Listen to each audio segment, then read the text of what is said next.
na kalusot po sa immigration dito sa Pilipinas. Yung isa sa pinaka-wanted ng South Korea na nandito sa ating bansa. At dahil dyan, sibak ang isang immigration officer. Nakatutok si JP Soriano. Agosto nung nakaraang taon, nang abisuhan ng South Korea ang ating Bureau of Immigration. Nasa bansa daw ang isa sa most wanted ng South Korea, si Park Sung-joon. Puganti raw ito dahil sa kasong fraud.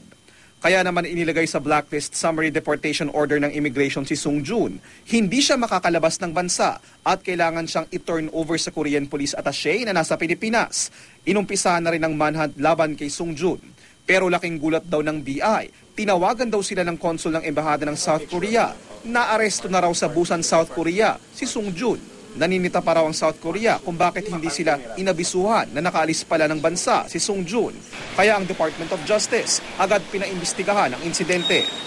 Today, I will be issuing a memorandum to the BI to discontinue yung investigations nila para walang conflict, walang confusion, walang overlapping. Sa inisyal na investigasyon, napag-alaman nilang sumakay ng isang commercial flight si Sung-joon. Pero hindi na nai-record at hindi lumabas sa travel records ng immigration. Sa boarding pass si Sung-joon, nakita ang tatak ng isang immigration officer na naka-assign sa airport ng makalis ito. May CCTV din raw na makikitang tinulungan pa ng ilang tauhan ng immigration at DOTC si Sung-joon. The CCTV footage would show na kasama yung taga-Office of Transport Security nitong fugitive na ito. The immigration officer identified to have cleared or allowed the departure is acting immigration officer sa Sendoncillo. Habang iniimbestigahan, sinibak na sa pwesto ang immigration officer na si Sendoncillo.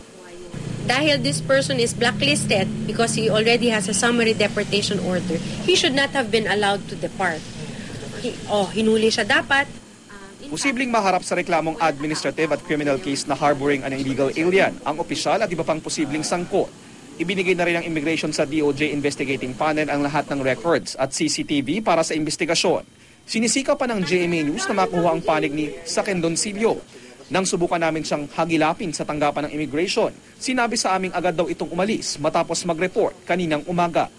JP Soriano, Nakatutok, 24 Oras.